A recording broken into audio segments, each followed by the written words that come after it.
El objetivo de esta guía es conocer acerca de los mecanismos de división celular y su importancia en la generación de tejidos y de organismos. En ese sentido, vamos a iniciar acá con comprender el ciclo celular, que son la serie de transformaciones que experimentan las células para empezar a dividirse. Lo primero que vamos a ver es aquí la fase G1 o de crecimiento. Allí lo primero que vamos a notar es cómo las células empiezan a aumentar de tamaño, empiezan a aumentar de volumen, debido a que se van a duplicar los organelos celulares y también la síntesis de proteína. Al aumentar estos dos elementos van a hacer que la célula de alguna manera aumente su volumen.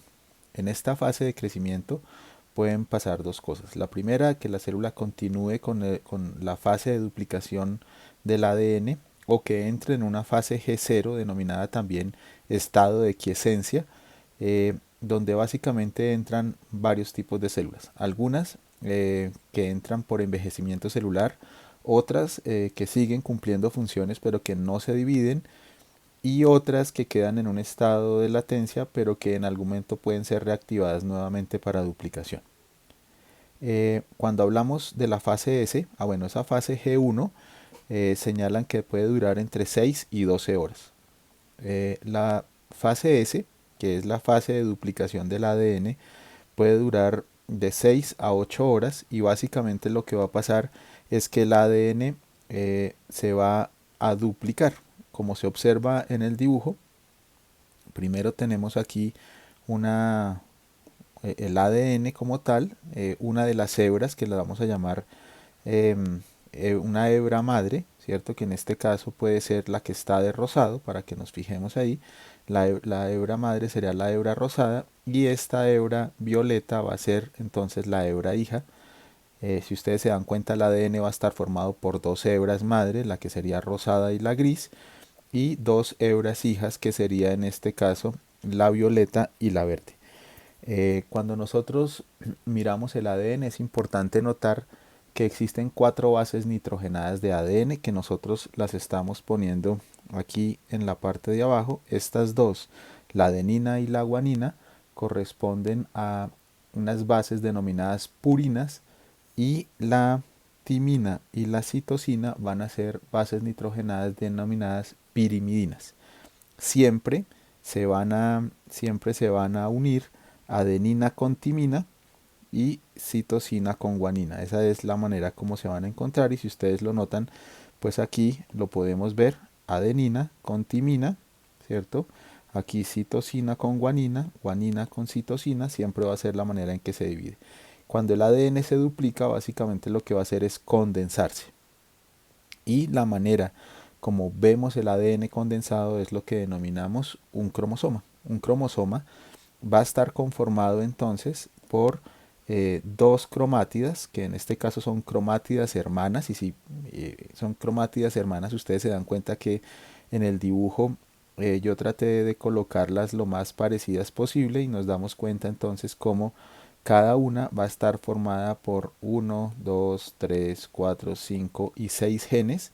Ya sabemos que en las células humanas pueden haber entre 25.000 y 35.000 genes. Aquí por supuesto estoy poniendo 5 porque pues sería muy difícil colocar más, pero es para que lo sepan.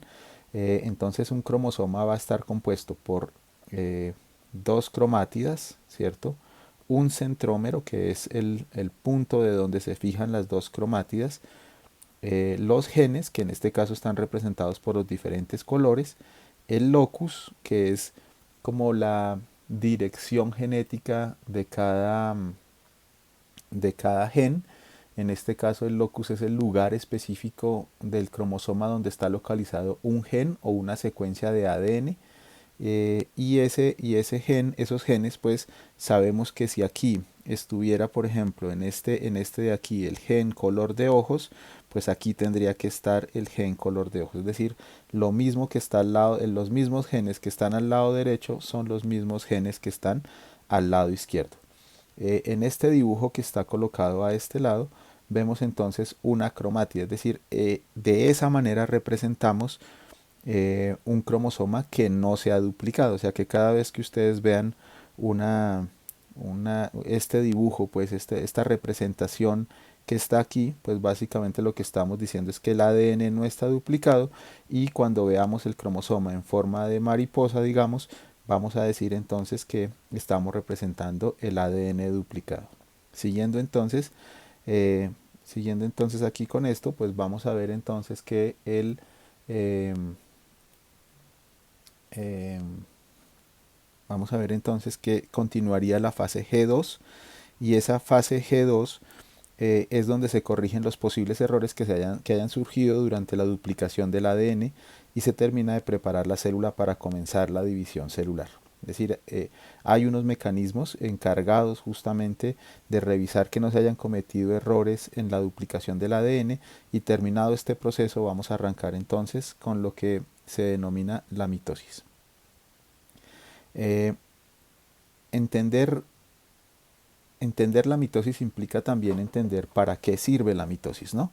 Entonces, cuando hablamos de la mitosis en organismos unicelulares eucariotas, pues la función es generar nuevos individuos idénticos al progenitor. O sea que aquí vamos a hablar de la clonación de células de manera natural, es decir, células que se duplican y que dan como resultado células hijas totalmente idénticas a las células madre.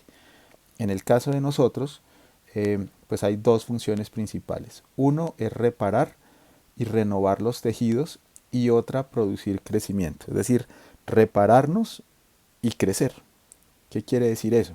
Que cuando nosotros nos cortamos una mano, ¿cierto? Nos cortamos un dedo, pues cicatrizamos. Esa cicatrización se la debemos a que ocurre el proceso de mitosis. Entonces, el crecimiento, es decir, cuando nosotros vemos a los niños como en la medida que van aumentando los años su crecimiento es mayor, ahí estamos viendo procesos de mitosis. La reparación, cuando tenemos una cirugía y cicatrizamos, estaríamos hablando entonces también de mitosis. Entonces todo lo que tenga que ver con crecimiento y reparación de los organismos, vamos a decir entonces que estamos hablando de procesos de mitosis. Para el caso de los humanos, vamos a introducir aquí dos términos que son importantes para entender esto, y son a lo que vamos a llamar las células haploides. Entonces las células haploides son células que tienen la mitad de la información de una célula somática. Entonces vamos a hablar que hay dos tipos de células en el cuerpo, ¿cierto? Si esos dos tipos de células serían estas que están aquí, que las vamos a llamar células sexuales, ¿cierto? Y el resto, las del cuerpo como tal, las vamos a llamar entonces células somáticas. Esas células somáticas, como lo acabamos de decir, son aquellas células, son todas las células del cuerpo menos las sexuales. Es decir, en el caso de los humanos, nosotros todas nuestras células son somáticas. Si usted es hombre, su única célula sexual son los espermatozoides. Si usted es mujer, pues sus células sexuales son los óvulos. Y las somáticas serían en este caso el resto.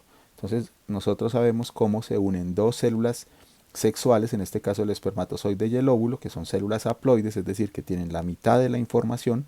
Nosotros los humanos tenemos 46 cromosomas, luego nuestras células sexuales tienen la mitad, por tanto son 23 cromosomas en el espermatozoide, 23 cromosomas en el óvulo, que es la información que nos van a dar nuestros padres. Cuando se unen, van a formar entonces una célula con 46 cromosomas, que en este caso es el cigoto, y de esa célula, por divisiones mitóticas repetitivas, va entonces a formar, va a empezar la división. Una célula produce 2, 2, 4, 4, 8, 8, 16, 16, 32 y así sucesivamente. Aquí estamos viendo lo que llamaríamos un estado de mórula, donde las células aún no están diferenciadas, es decir, aún no tienen una función como tal en el cuerpo. Esto para poder entender lo que viene. Cuando hablamos de mitosis, entonces vamos a ver, ya vimos cómo en el ciclo celular, en la interfase aumenta el volumen y se duplica el ADN. Aquí básicamente quiero que entendamos la duplicación del ADN,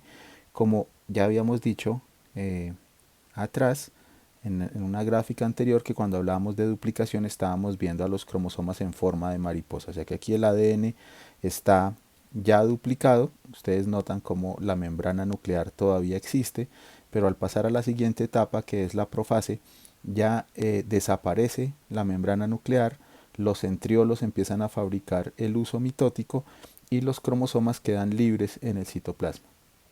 Una fase que es como la más reconocida em, dentro de la mitosis es la metafase, debido a que se caracteriza justamente porque los cromosomas ocupan el centro de la célula, es decir, lo que llaman la placa ecuatorial. Entonces es muy normal que los cromosomas siempre o estén de esta manera como están puestos ahí, o aparezcan en el otro sentido, pero siempre van a estar formando como una línea, y es la fase como más característica de esto.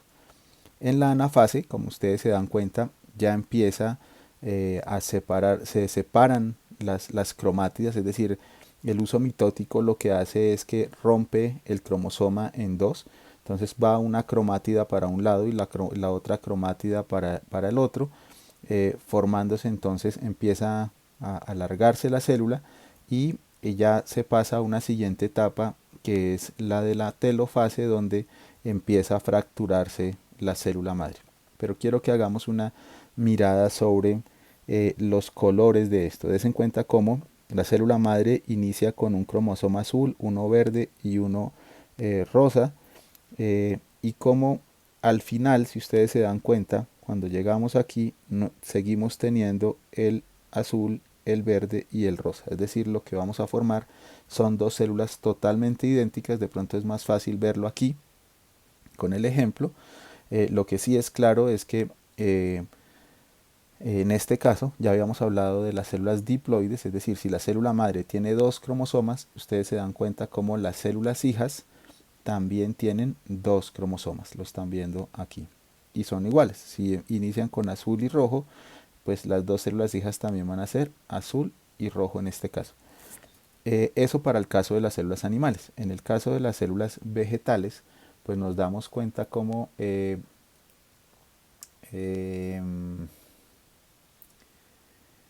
el caso de las células vegetales vemos cómo no se divide, cómo no se, sí, no se estrangula la célula de alguna manera, como lo vemos por ejemplo aquí, donde se nota cómo se empieza a encoger la membrana.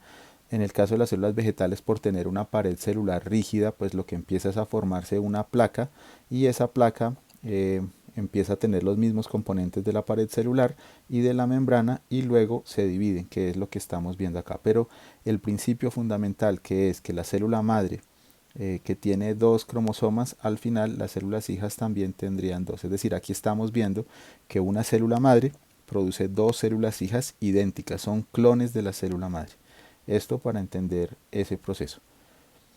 En conclusión, podemos decir entonces que la mitosis ocurre en células somáticas. Ya explicamos que las células somáticas son las células del cuerpo. Dos, dijimos que de una célula 2N se originan dos células 2N, es decir, de una célula madre diploide se originan dos células madre, dos células hijas diploides. 3. Las células que se producen son idénticas a la inicial, ya lo explicamos en la anterior diapositiva, luego creo que no necesita más explicación. 4. No se produce variabilidad genética, y es claro porque estamos hablando que son clones.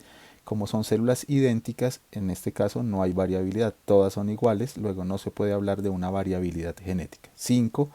El núcleo celular solo se divide una vez, lo vimos como en esa fase de interfase empieza a romperse la membrana celular, de tal manera que solo hay una división. Y 6. En la anafase se separan las cromátidas, ya lo vimos también en la diapositiva, y podríamos agregar aquí un punto 7 que señala que la mitosis solamente se va a utilizar entonces para reparación y crecimiento del cuerpo.